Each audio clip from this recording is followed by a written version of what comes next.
And joining me now is journalist and host of the Megyn Kelly Show. Megyn Kelly, also a great friend of mine. Megyn, can we start with this whole issue? The second whistleblower is now confirming what the initial whistleblower was talking about. Shapley, who's very well respected, 14 years with the IRS, well respected, top level. He's saying that the DOJ was pushing back on what they wanted to do with Hunter Biden. What are your thoughts on this as a lawyer who knows this stuff inside and out? Well, it certainly looks like Merrick Garland lied to us last Friday when he came out and said, I told this U.S. attorney overseeing this investigation that he could bring charges no matter where they led and no matter what jurisdiction they were in, and there would be no interference. And now we have the second whistleblower saying that wasn't true at all. It got shut down time after time, and that there were U.S. attorneys in other jurisdictions that said, no, we won't do it. And that was on behalf of the Department of Justice. And this matters, too, because some of the alleged crimes, like Hunter sitting there taking money from Burisma, happened when he was in Washington, D.C., reportedly. So the Delaware U.S. Attorney's Office would not technically have jurisdiction over that unless they had cooperation from the DOJ, which now we're learning they didn't get.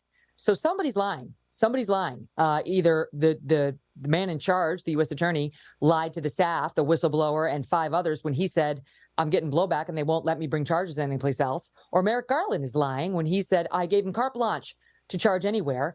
But I thought the New York Post had a great editorial today saying the judge overseeing this Hunter Biden plea deal for the misdemeanor slaps on the wrist should not approve anything until we get to the bottom of who's lying here. Interesting that you say that, because I also noticed that in order to call it an ongoing investigation so we couldn't push and prod and find out what was going on, they called it ongoing.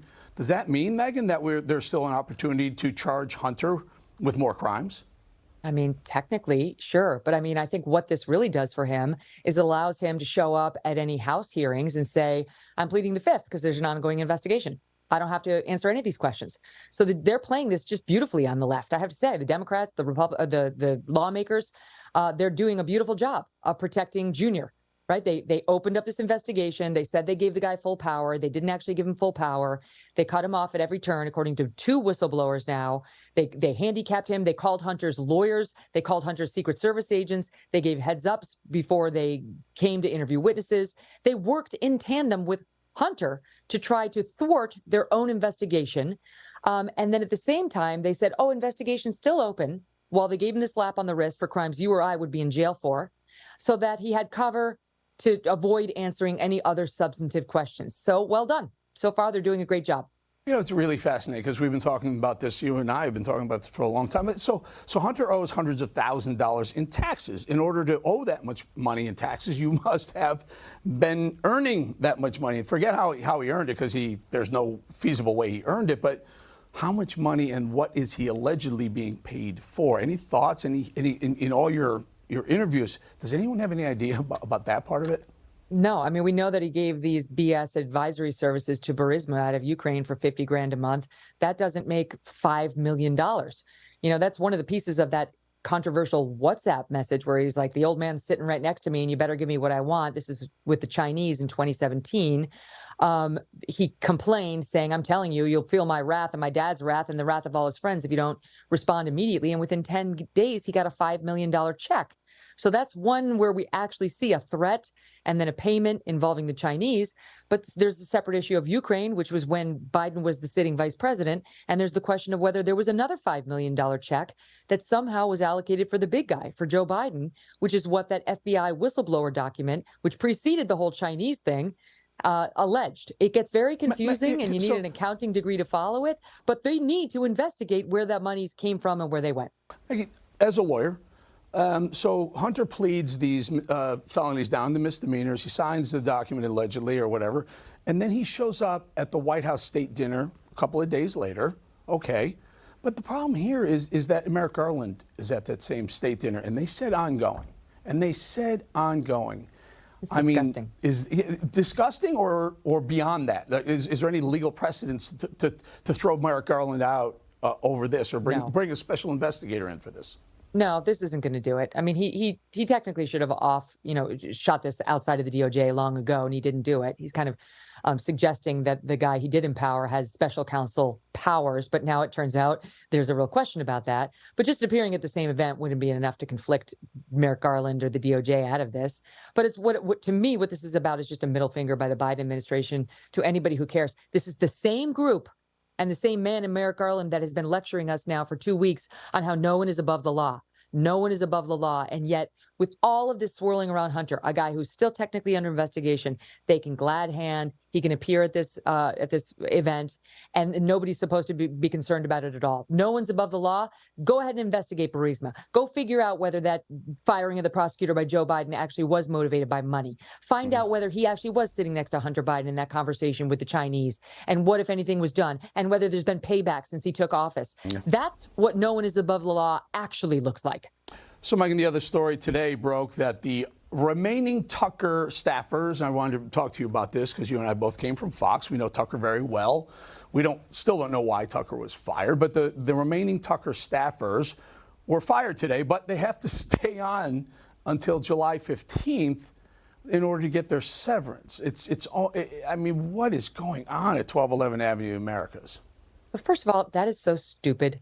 When you fire somebody, they need to go. You don't let them sit around for 2 weeks and muck up your business organization because they're not happy with you. You don't let them log on every day. You don't let them call it in, phone it in on their obligations. And without disparaging these people, that's just a natural human reaction to not have your heart be in the game after they've canned you. But the biggest takeaway here is, number one, this is not normal. I've seen some write-ups of this saying, oh, it's normal when they let somebody go to let go of the staff. Not at Fox News, it's not. They don't do that. That, as far as I know, is unprecedented to let the whole staff go.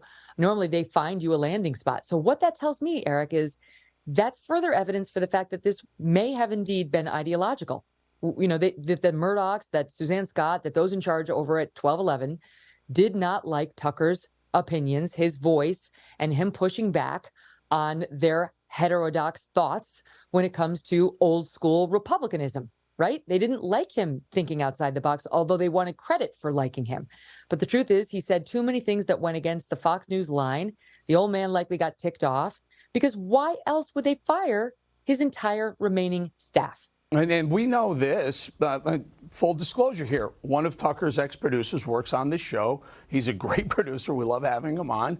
And he's confirming all of this. It's insane what's going on. The people over there and the other people are just, their heads are shaking. Are we next? Are we going to get fired? So Paul Ryan is on the board. Karl Rove is showing up all over the place. That's the old school establishment types. That's the editorial. But people like Suzanne Scott who are running the place, and this producer today is calling out Meade Cooper. You and I both know Meade Cooper, Irina Briganti. Tucker even said at one point, he said, the women running Fox have changed the place completely. Weigh in on the new Fox, let's call it that. Mm-hmm. Well, Meade Cooper used to be Greta's executive producer and did a fine job with Greta. But Suzanne, as far as I know, never actually, she spent some time with Greta, but she doesn't have a lot of time in the trenches. Suzanne ran hair and makeup at Fox News. She used to be Chet Collier's assistant way back in the day, who was a Roger favorite, an old school guy. And then she spent some time with Greta. But Suzanne did not have the producing chops that would normally land one in the role that she's in. Beth Ailes, on your show, called her a diversity hire. And I understand that accusation. But really what Suzanne is expert at is keeping her head below the gunfire. She blames everybody else. She puts everybody beneath her in the line of fire so that they'll be the ones to get fired. And she's very smart at keeping her head out of it. That's not leadership, by the way, at all. She's not well respected inside the organization. And they put her in place at a time when Fox News is going through a massive Me Too scandal. So all of it makes sense. She's sort of a yes woman. She's not a leadership kind of person. And now they're doing the bidding of the Murdochs. I mean, it's hard to blame Meade and Suzanne. They don't have their own independent vision. But the Murdochs clearly have a thought on where they're going to take this thing. And it doesn't really look like it's going to be a Fox News that will challenge the Republican Party, that will push back when nonsense is said. Because they had that guy and they just canned him and his entire staff. They just canned him and the entire staff. We are one producer better for it. Megyn Kelly, really good. Thank you for joining us. Appreciate you. And folks, be sure you can watch her show, The Megyn Kelly Show, every weekday on YouTube from noon to 2 p.m. It's a must watch. Thank you, Megyn. See you, Eric.